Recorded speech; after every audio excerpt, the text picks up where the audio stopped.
नमस्कार, TV9 भारतवर्ष के digital platform पे आपका स्वागत है।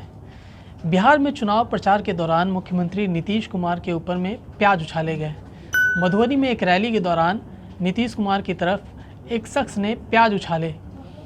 नीतीश कुमार की रैलियों में ऐसा पहले भी हो चुका है, तो क्या सचमुच में नीतीश सरकार के खिलाफ में जनता इतना नाराज़ है? क्या जनता के भीतर NDA सरकार के खिलाफ में नाराज़गी है? 2 चरण के मतदान वहाँ हो चुके हैं, उसके बाद वहाँ के राजनीतिक हालात कैसे हैं, कैसी राजनीतिक संभावनाएं बनती दिख रही हैं और वहाँ की जनता का मूड क्या है, इस पूरे मसले पर बात करने के लिए हमारे साथ में है पंकज कुमार। पंकज जी काफ़ी अरसे से, काफ़ी लंबे वक्त से बिहार में हैं, वहाँ के लोगों से मिल रहे हैं, लोगों के बीच में जा रहे हैं, वहाँ की जनता का मूड भांपने की कोशिश कर रहे हैं। तो हम सीधे चलते हैं पंकज जी के साथ में इस चुनावी चर्चा में भाग लेने के लिए। पंकज जी, बिहार में 2 चरण के मतदान पूरे हो चुके हैं। कुल 165 सीटों पे जनता ने अपना फैसला दे दिया है। अब बाकी सिर्फ रह गई हैं 78 सीटें। 2 चरण के मतदान में दूसरे चरण का जो मतदान हुआ है उसमें 54% वोटिंग हुई है। 2015 से ये 2% कम है। हालांकि कहा जा रहा है कि वोटिंग पैटर्न तकरीबन वैसा ही है जैसा 2015 में था। 2 चरण की वोटिंग के बाद आपको क्या लगता है बिहार में कैसी राजनीतिक संभावनाएं बन रही है? तकरीबन अब तक साफ हो जाना चाहिए कि जनता का मूड क्या है और किसकी सरकार आने वाली है, कितनी सीटों का उलटफेर हो सकता है। एक मोटे तौर पे देखा जाए तो बिहार में आप क्या देख रहे हैं 2 चरण के मतदान के बाद? जी हाँ विवेक, देखिए मैं आपको ये बताना चाहूँगा यहाँ पर कि जिस तरह से इस बार LJP भी एक पार्टी है और अगर प्रथम 2 चरण की बात करें जो मतदान हुआ है उसमें LJP की भूमिका भी बेहद महत्वपूर्ण है।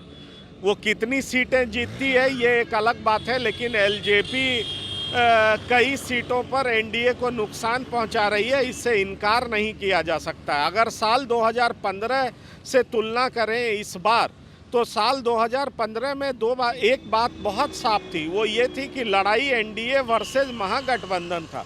लेकिन इस चुनाव की बात करें तो इस चुनाव में NDA भी है, महागठबंधन भी है, LJP भी है, फिर रालोसपा और ओवैसी की पार्टी भी है, जाप भी है। इन तमाम लोगों का भी कुछ पॉकेट्स में अपना प्रभाव है, कुछ सीटों पे अपना प्रभाव है।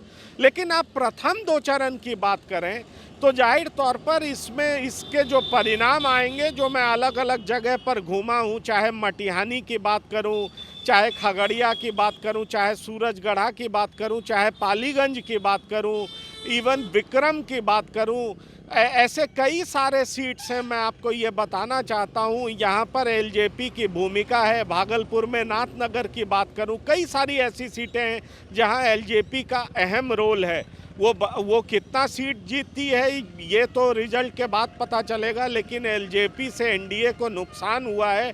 खास करके LJP सीधे तौर पर अपना उम्मीदवार JDU के खिलाफ उतारी है। तो विवेक, मैं ये आपको बताता हूँ कि जहाँ तक राजनीतिक संभावनाओं का सवाल है तो ये देखना पड़ेगा कि अगर LJP कुछ सीटें जीतती हैं तो उसके बाद LJP का रुख किस ओर होता है ये देखना बेहद इम्पॉर्टेंट होगा। लेकिन इसके साथ साथ मैं आपको ये भी बताना चाहूँगा कि जो RJD है और महागठबंधन है उसका कैंपेन बेहद ऑर्गेनाइज दिखा। उसके स्टार कैंपेनर तेजस्वी यादव की सभा में बहुत भीड़ उमड़ रही थी और जिस तरह से चुनाव से पहले तेजस्वी यादव को काफ़ी कमतर आंका जा रहा था, स्थिति इसकी ठीक उलट है। RJD बहुत बेहतर स्थिति में दिखाई पड़ी है। बहुत सारे जगहों पर महागठबंधन का परफॉर्मेंस बहुत बेहतर होगा ये कहा जा सकता है, क्योंकि उनकी सभाओं में जिस तरह की भीड़ है और यूथ के बीच में जिस तरह से बेरोजगारी का मुद्दा बेहद इम्पॉर्टेंट और महत्वपूर्ण दिखाई पड़ रहा है, जिस तरह से यूथ बेरोजगारी पर रिस्पॉन्ड कर रहे हैं तेजस्वी यादव की तरफ, तो जाहिर तौर पर यह बड़ा दिलचस्प परिणाम आने वाला है विवेक। और उसके बाद कई संभावनाएं हो सकती हैं। तीसरा चरण का रिजल्ट क्या आता है, फिर ओवैसी रालोसपा का परफॉर्मेंस क्या होता है, फिर LJP की भूमिका क्या होती है, क्या हंग असेंबली होगा या जो है रिजल्ट वो पूरी तरह से किसी एक पार्टी के तरफ होगा।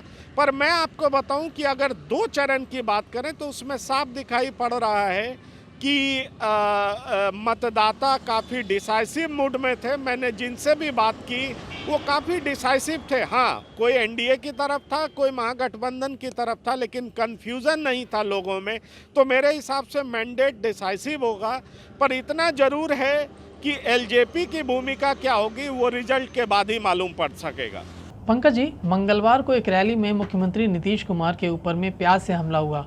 आपने देखा होगा, मधुबनी में नीतीश कुमार एक रैली को संबोधित कर रहे थे। उन्होंने जैसे ही नौकरी पे बोलना शुरू किया, मंच के पास खड़े एक आदमी ने उनके ऊपर में प्याज उछालना शुरू कर दिया। इस तरह की घटनाएं पहले भी हो चुकी हैं, जहां पे नीतीश कुमार रैली कर रहे थे और मंच के सामने जो लोग थे उन्होंने विरोध करना शुरू कर दिया। एक ऐसे ही रैली में, नीतीश कुमार की रैली में लालू यादव जिंदाबाद के नारे लगने शुरू हो गए। इस तरह की घटनाएं पिछले दिनों कई बार हुई हैं।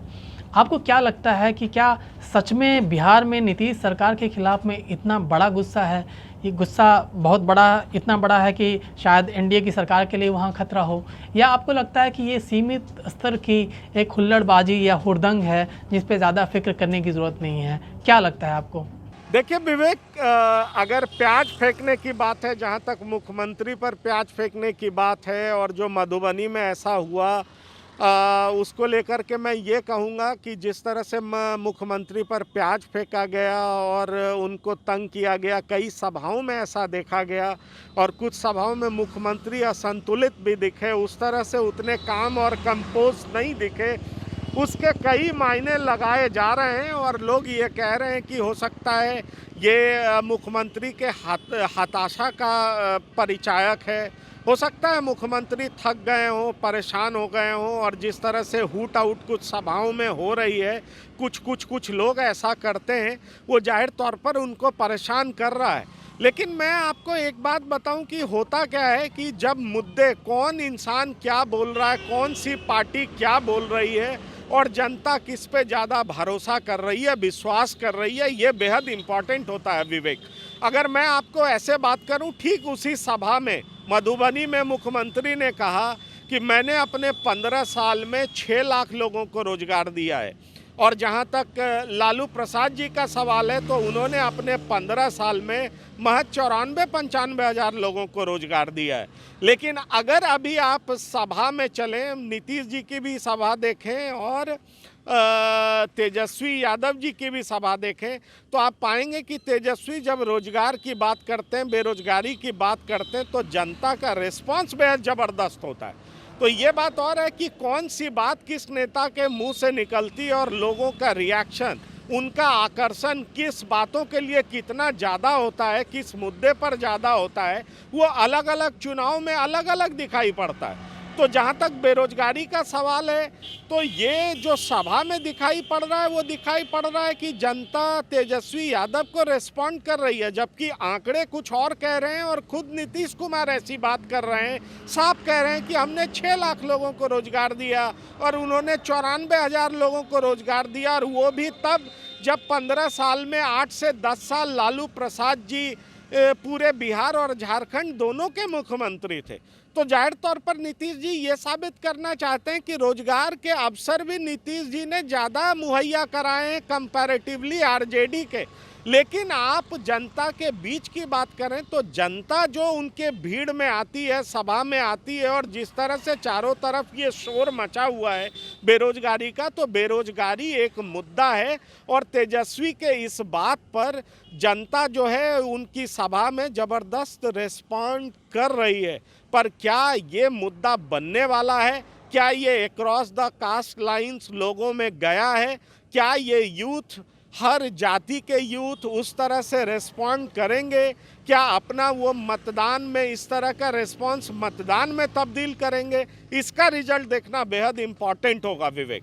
पंकज जी, इस बार के चुनाव में एक जो बड़ी बात देखने को मिली है कि 2 चरण के मतदान हो चुके हैं, लेकिन अब तक चुनाव प्रचार में एक गरिमा, एक मर्यादा बनी हुई है।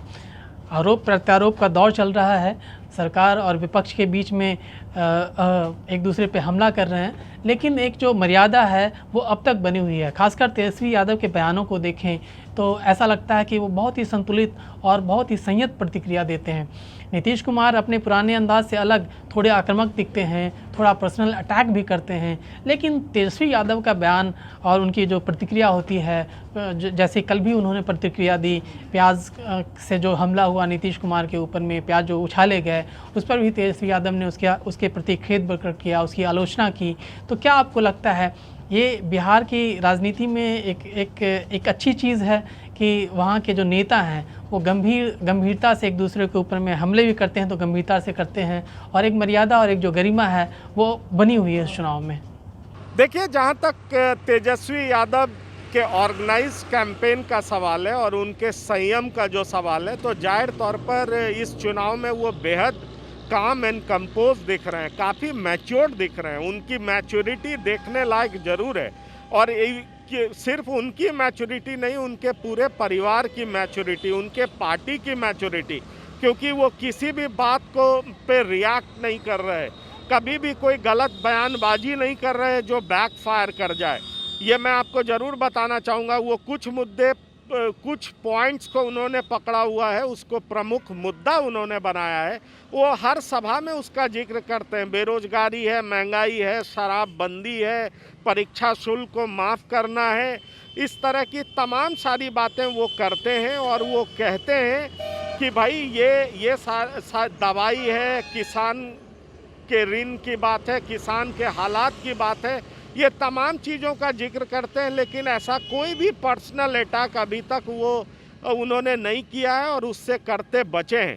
हाँ, एक बात और है, जब एक बात नीतीश कुमार, जब उन्होंने प्रजनन दर का चर्चा किया था और उसमें उन्होंने कहा था कि कुछ लोग बेटे की चाहत में ज़्यादा बच्चे पैदा कर रहे हैं, तो लोग इसका इंटरप्रिटेशन ये ज़रूर निकाला गया कि उनका इशारा लालू प्रसाद की तरफ था।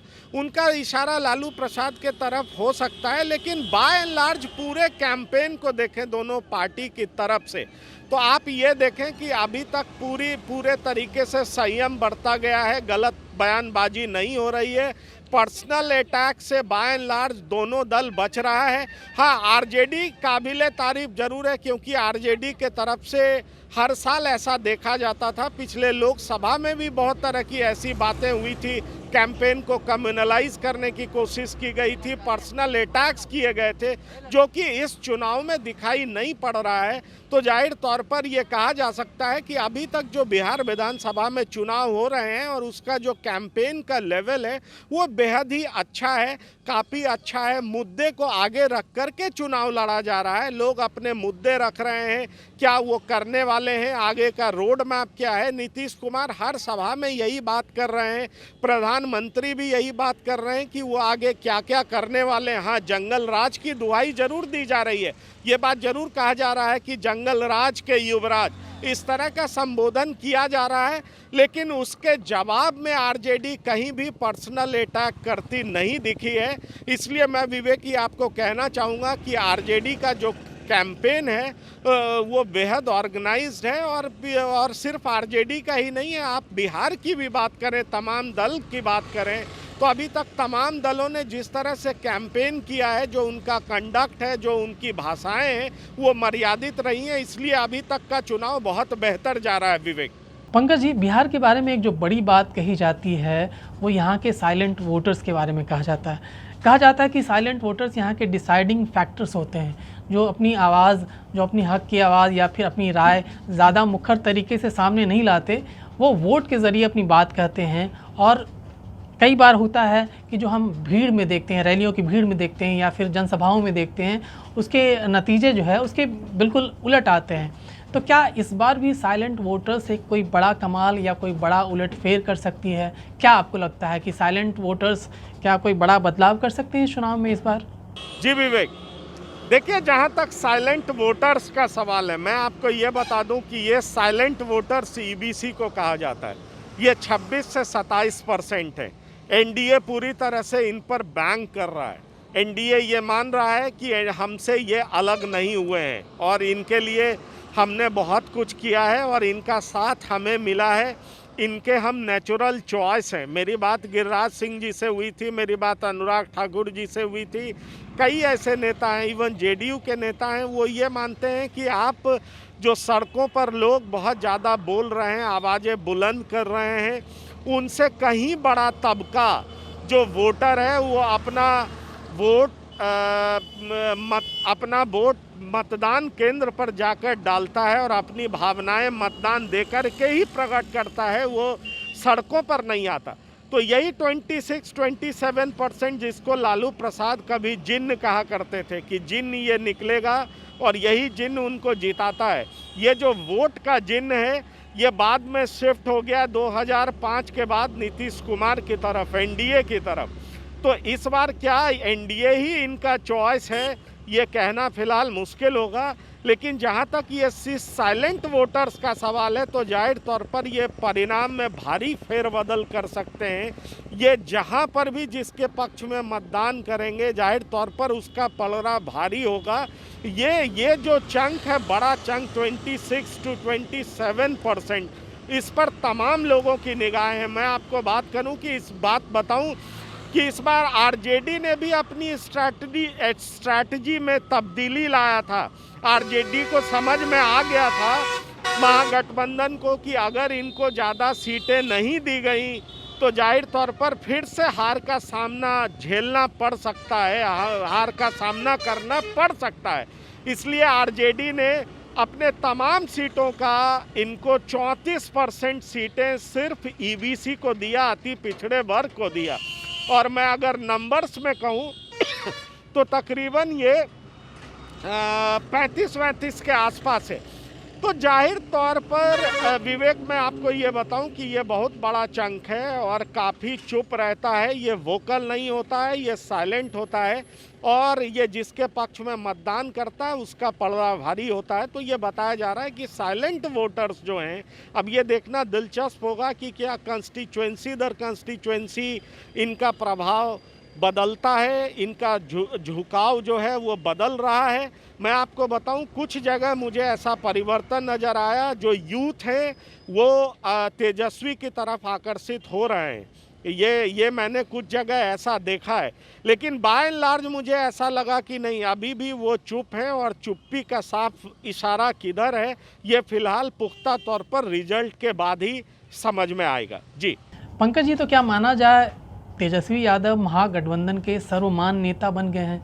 जिस तरीके से उनकी रैलियों में भीड़ आ रही है या फिर जिस तरीके से वो कॉन्फिडेंट दिख रहे हैं पूरे चुनावों के दौरान, ऐसा लगता है कि उनके सामने कोई नहीं है।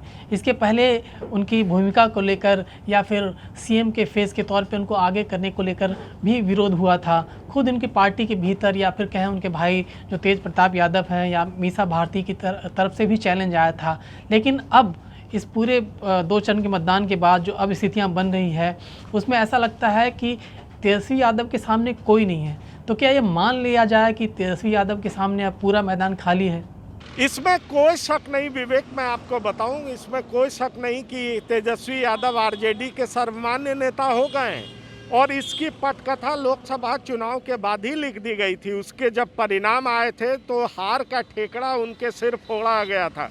उसके बाद तेजस्वी यादव बेहद दुखी थे। मैं आपको ये बताऊं, उन्होंने अपने पिता के सामने इस बात को बहुत जोरदार तरीके से रखा था कि अगर हार का ठेकड़ा उनके सर पे फोड़ा जा रहा है तो फिर हर चीज़ चुनने की जिम्मेदारी भी उनको दी जानी चाहिए, नेतृत्व भी उनके हाथों दिया जाना चाहिए। और शायद वही वजह रहा कि उनकी तमाम बातों को उनके पिता ने माना, लालू प्रसाद यादव ने माना।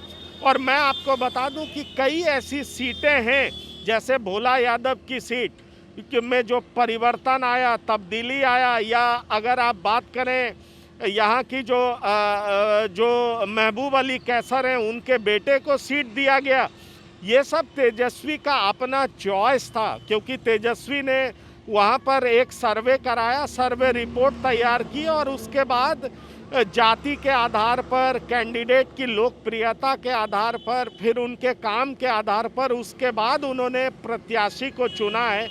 और इस पे ये बात जरूर है कि इस बात का डिस्कस उन्होंने अपने पिता के साथ किया है। लेकिन इस चुनाव में आप देखें और पूरे कैंपेन को देखें तो पूरे परिवार से, चाहे मीसा भारती हो या उनके पति हो या तेज प्रताप यादव हो, किसी के कोई ऐसे अनर्गल बयान सामने नहीं आए हैं। जैसा कि लोकसभा चुनाव के दरमियान दिखता था, परिवार में काफ़ी फ्यूड दिखता था, अंतर विरोध दिखता था, लेकिन इस बार ऐसा कुछ नहीं दिखा है। और इस बार ऐसा लग रहा है कि कमान पूरी तरह से तेजस्वी के हाथ में है। और यही वजह है कि तेजस्वी पूरी तरह से अभी तक एक मैच्योर्ड कैंपेन कर रहे हैं और मैच्योर्ड नेता की तरह सामने आ रहे हैं। जाहिर तौर पर उनके पीछे किसी का ब्रेन हो सकता है, सलाह हो सकता है, उनके राजनीतिक गुरु कोई हो सकते हैं, जाहिर तौर पर पिता भी उनके पीछे खड़े हो सकते हैं, और भी लोग हो सकते हैं जिनमें एक दो नाम सामने है। लेकिन अगर सर्वमान्य नेता की बात करें विवेक, तो जाहिर तौर पर तेजस्वी ही हैं। हर सभा में वही स्टार कैंपेनर की तरह जाते हैं और ये साफ दिख चुका है कि तेजस्वी ही सर्वमान्य नेता हैं। परिवार के अंदर भी किसी तरह का विरोध नहीं दिखा। पूरे चुनाव के दरमियान तेज प्रताप पूरी तरह से हसनपुर में दिखे, वो कहीं और जगह पर सभा करते नहीं दिखे, मीसा कहीं नहीं दिखी हैं। तो जाहिर तौर पर ये कहा जा सकता है कि अगर स्टार कैंपेनर की बात करें, उनके कैंपेन की बात करें, तो आरजेडी ने पूरी तरह से तेजस्वी को सामने किया है। और आरजेडी के जितने काडर हैं, उनको पसंद करने वाले लोग हैं, उन्होंने भी तेजस्वी को सर्वमान्य नेता मान लिया है। जी विवेक। शुक्रिया पंकज जी। हम बिहार चुनाव को लेकर आगे भी आपसे अपडेट लेते रहेंगे। अगले चरण का चुनाव जो है, अगले चरण का मतदान जो है वो 7 नवंबर को होगा। 10 नवंबर को नतीजे आएंगे। उसके पहले बिहार चुनाव को लेकर पल पल की अपडेट लेकर हम आपके सामने हाजिर होंगे। वहाँ के राजनीतिक हालात, कैसी राजनीतिक संभावनाएं बनने वाली हैं या बनती हुई दिख रही हैं, इस सब के बारे में आपको बताएंगे। फिलहाल देश और दुनिया की बाकी खबरों के लिए देखते रहिए TV9 भारतवर्ष। फिक्र आपकी, सोमवार से शुक्रवार रात 9 बजे सिर्फ TV9 भारतवर्ष पर।